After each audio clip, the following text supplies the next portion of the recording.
Hello. So we're going to try take two with this video. The first one I uploaded, YouTuber Ghostly606 pointed out there were some clipping issues, so hopefully this time around those are resolved, and we have a much more enjoyable experience. So the purpose of this video is twofold. First, I'm going to discuss the sort of feature set of these two patches, Digiloop and conditional looping. And then I'm going to dive a little bit further into how they function, in case you're curious about exploring these features more or using these patches yourself and want to know what the heck's going on, or I don't know, just like listening to my melodious voice for longer. So, the feature set. The first thing to keep in mind is that I've organized these in the same way. They sort of have their loopers and everything on one page, and then the more mechanical stuff on the next. And both of the patches have VCAs to control the dry level or the non-looped level and the looper level. So you can create a mix if you want. For me, that's sort of like a basic condition for any patch, even if this is sort of like a utility that's meant to be imported elsewhere. It's also something that makes, for me, these patches useful all on their own. It's just being able to set a mix between the dry and wet levels. So that aside, the way this patch works is that we have momentary recording on the left stomp switch. After recording has finished, it should jump right into playback. We can momentarily overdub again, and then finally a quick tap should clear the loop and reset it, okay? So let's give it a try. I'm using my levels look good.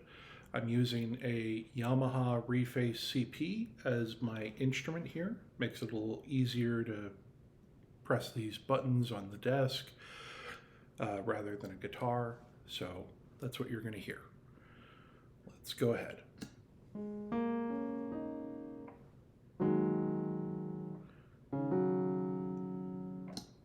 There's our loop. Goes right into playback, and then we can overdub.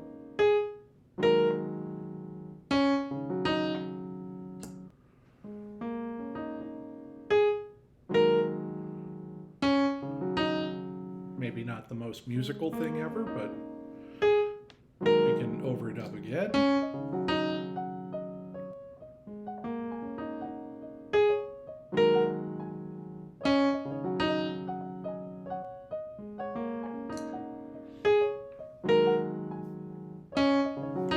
Beautiful.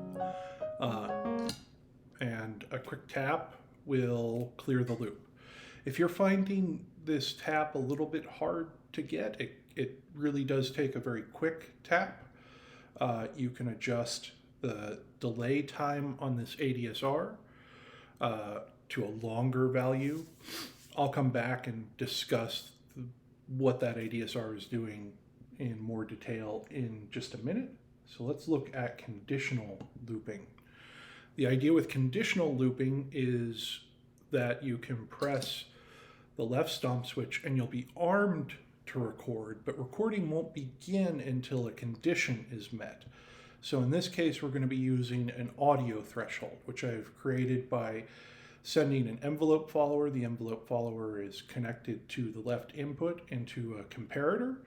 And then I'm using this value module titled threshold to set a threshold by biasing the negative input of the comparator. So basically the comparator will go high once the audio has exceeded a certain threshold, and looping will commence. Going back to this front page, the only thing that's different here is that I've added some buffer delays Their outputs are unfortunately hidden behind these loopers, but they go to the input of the loopers. And the idea there is, since we're using this threshold and there's a minute amount of processing that occurs after that threshold is met, but before recording begins, the very beginning of your transients may be cut off. And if you find that's the case and want to increase the buffer length, this is where you would do that, or maybe decrease it. I don't know, but you know, both of these buffers have the same number of buffers. If you decide to mess around with that, please change the buffer length on both of them to avoid phasing issues. So anyhow, I'm going to get on with the patch, but I wanted to point out those buffers because they may be useful to you for fine-tuning the patch, and I wanted to point out where the threshold was generated in case you wanted to change the threshold. So this is the patch. We've already armed it, and when we arm it, we see we have this light dimly lit. It'll become brightly lit once recording begins. So let's just give it another go.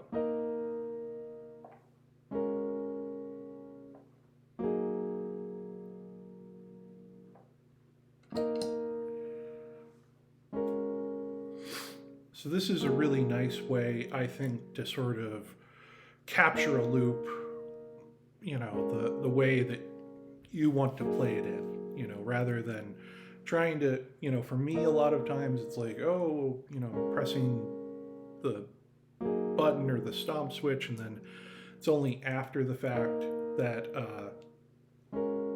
you know, there's always some sort of lag. So this is much more immediate for me as a player. And then we can overdub, like I said.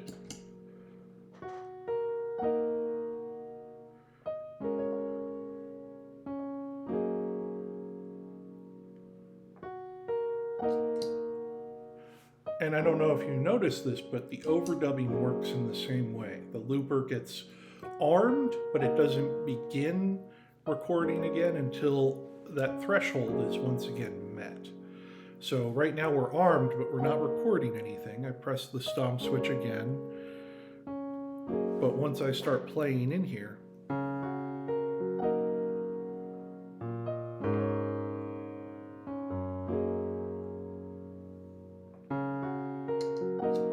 and it'll keep recording until I press the stomp switch again, right? It works the same way.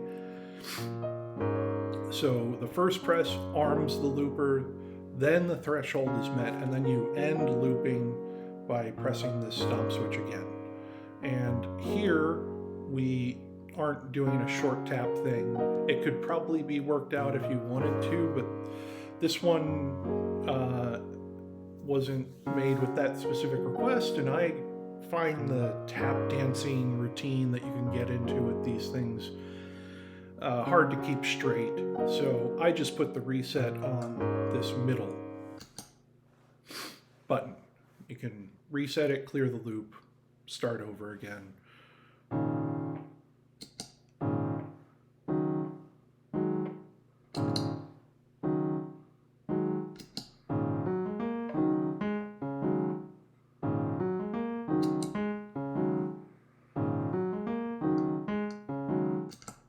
And there you have it.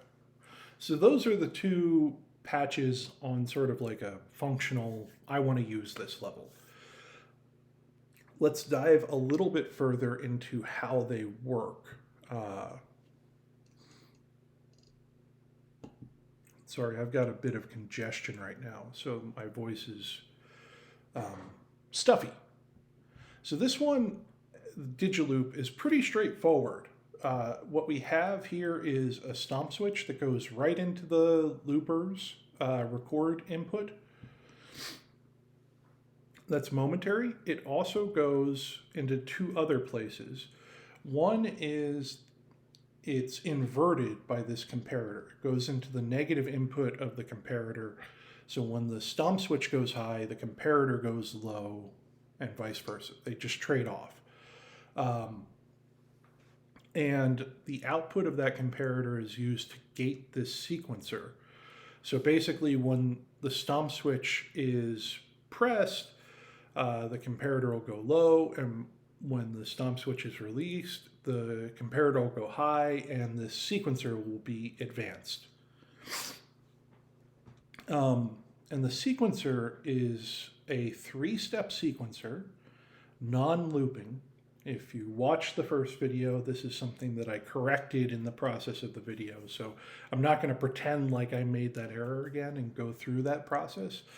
But this is a 3-step loop with a value of 1 on the second step. And its output is connected to a trigger. And that trigger goes to the playback button for the looper. So the basic idea here is that you play your opening note, and immediately afterwards, this comparator goes high and advances the sequencer to the second step. And in doing so, that sequencer sends a trigger to the looper. The third step is a 0 again, so after that you can advance to the third step and it'll just hold at the third step and it won't produce any more triggers. But when you do this, stomp switch will be directed to our record button again for overdubbing. So that's the overdubbing part, and we'll see this more or less again when we look at how conditional looping also bypasses overdub. The second part is this ADSR.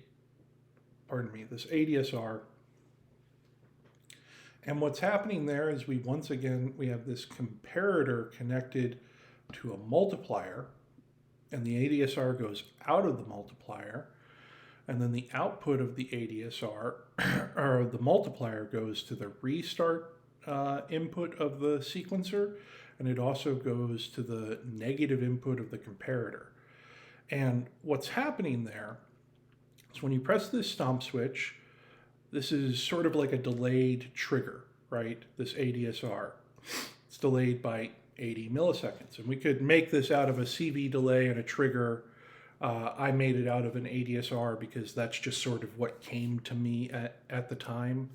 But the idea here is when we press the stomp switch, this ADSR delays for 80 milliseconds and then sends a short, really short little decay envelope out of this multiplier if we've released our stomp switch by then. If we're still holding down the stomp switch, then the comparator will be low and that trigger won't be allowed to pass, right? It'll be multiplied by 0 and go nowhere. So that goes to the restart if it passes, if we've just tapped our stomp switch rather than are holding down on it in the way that we might for recording or overdubbing. This goes to the restart input, and it also goes to the negative input of the comparator, because remember, if this has passed, then that means that our stomp switch is released and this negative input should be open. And what we're going to do then is just real quickly, it'll blip that comparator low, and that'll send a gate input to the sequencer, which the sequencer requires first a restart command and then a gate command to move back to its initial position. So what we're doing then is first a restart command, and then this is a microsecond later, but it's long enough for ZOIA. It's actually 1.33 milliseconds later. It's a sampling window later. And these sort of timing issues are really important for these sorts of things. So it's a sampling window later that this gets processed through the comparator and goes to the gate input, and that's just long enough to send the sequencer back to its start position. And then the other place this trigger is sent is to the reset position. So basically, it resets the loop, but it also resets the sequencer that allows you to go record, bypass overdub, and then back to overdub. So, you should be able to return at any point to that initial state of the patch. So that's Digiloop. Conditional looping is a little bit more complicated, but only because, the recording process is a little bit more complicated. So we've got these triggers, and the ones that I built into the patch are a MIDI note input or an audio threshold, but you can use sort of any sort of condition. Those, I have a patch called Keyboard Poly or Keypad Poly that uses the gate output of a keyboard module, which is a really nice way to build in a looper for a little self-playing patch. You could have an LFO, you could have, a sequencer, or you could have it only start recording once a certain pitch was exceeded, which you would do by sending a pitch detector into a comparator and then setting the threshold to the equivalent CV value. So there are a lot of different ways you can use this sort of conditional looping.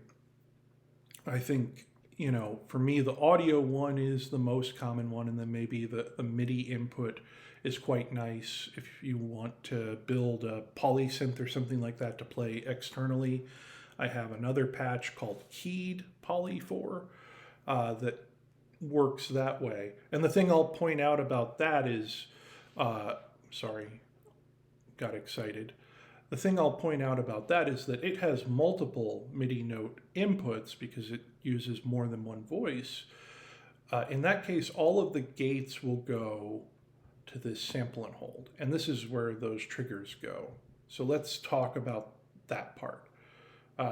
What happens when you press the arm is that you have a momentary stomp switch, and that momentary stomp switch opens up a flip-flop, right?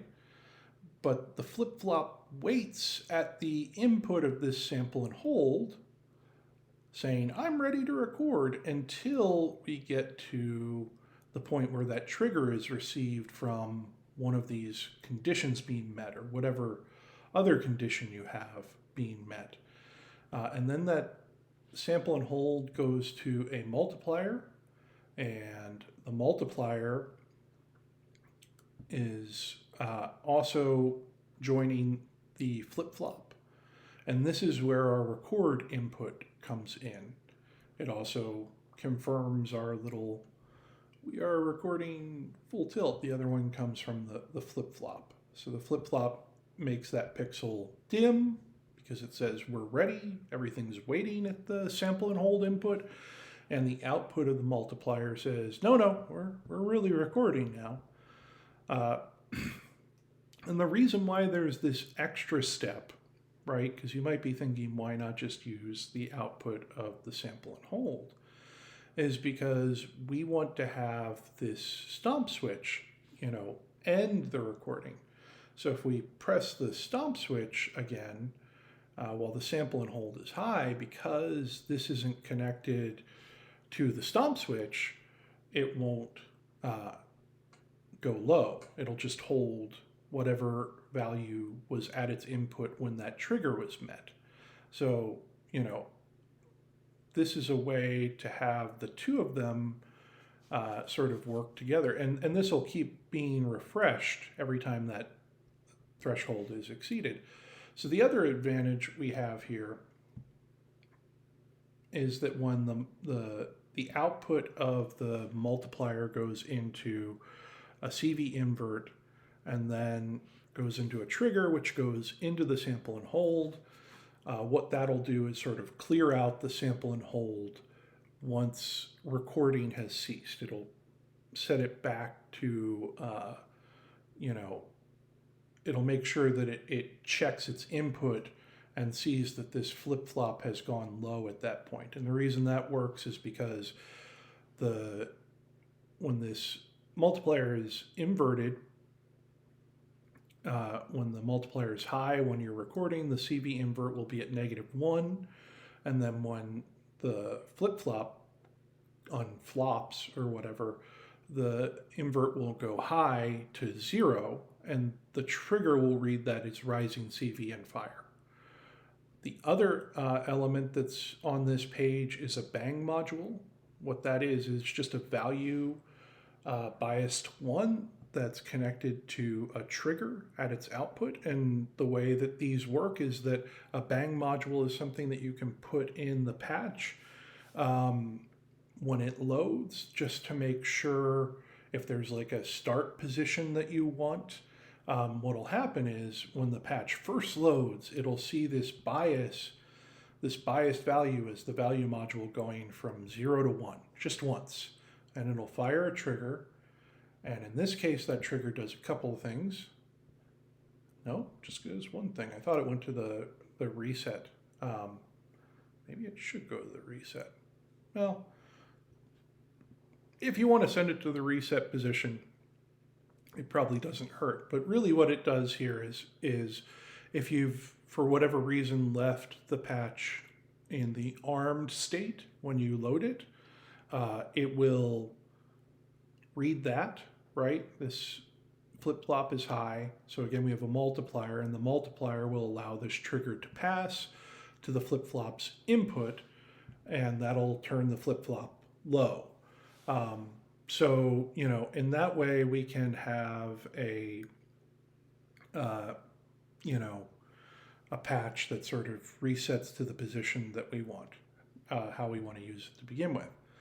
The other part of this patch I said would look familiar. So once again, we've got our multiplier now. This multiplier that controls the recording also goes to this negative input of a comparator. It works the same way as in the other patch, right? We have the comparator gating the sequencer, and it moves to this second step, and the second step sends a trigger to the playback position, or the playback input of our loopers. And again, because I didn't feel like putting everything on one stomp switch, and it's a little bit more complicated with this particular patch than with others. What we have here is our middle stomp switch going to the restart, reset position of the sequencer, and also again going into the negative input of the comparator, so that when we release those, when we just tap on this, there will quickly be a gate, a high note, or a high CV value at the restart jack, and then a sampling window later, there will be a gate that comes in from the comparator, or maybe longer, since in this case you're holding down on something. So first we get this signal, and then when I release the stomp switch, we'll get the gate. And this also goes to, in this case, the reset position of the loopers. And those are how those patches work. I think the bypassing looper stuff is really just sort of like, there are probably a lot of other ways to approach it. I've sort of fallen into this one with this 3-step sequencer, which has some positives and some negatives. I was trying to work out one that involved a flip-flop and a 2-input switch, and you could do that too. But all of them basically have the same essential principle, which is to, have the looping occur, right? The base looping, and then immediately after that ends, send a trigger to the playback. And you do want it to be a trigger because there's some peculiarities with how the playback works and responds to certain CV values. So you want something really fast that ends, that just says, okay, that's what's going on here.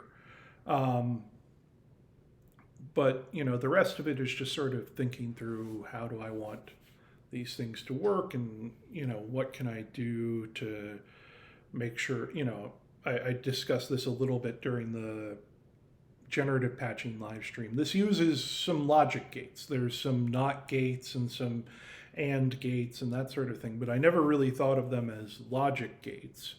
What I thought of them was, I want this looper to do this thing under these conditions. So that's, again, the idea here. And the rest of it is just sort of getting the sequencing of events right. So anyhow, I hope this is useful if someone wants to dive more into loopers or wants to modify these patches or use them as the basis for some other patch or import them into something else that they're doing. And hopefully this one doesn't clip. So I'll play you out, I guess. Seems like fun.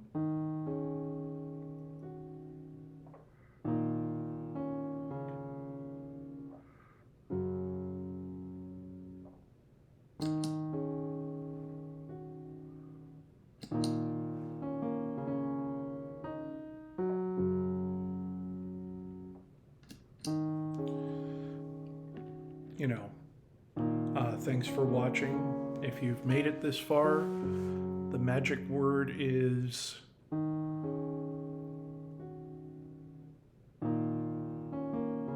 hemlock. Have a good day and take care.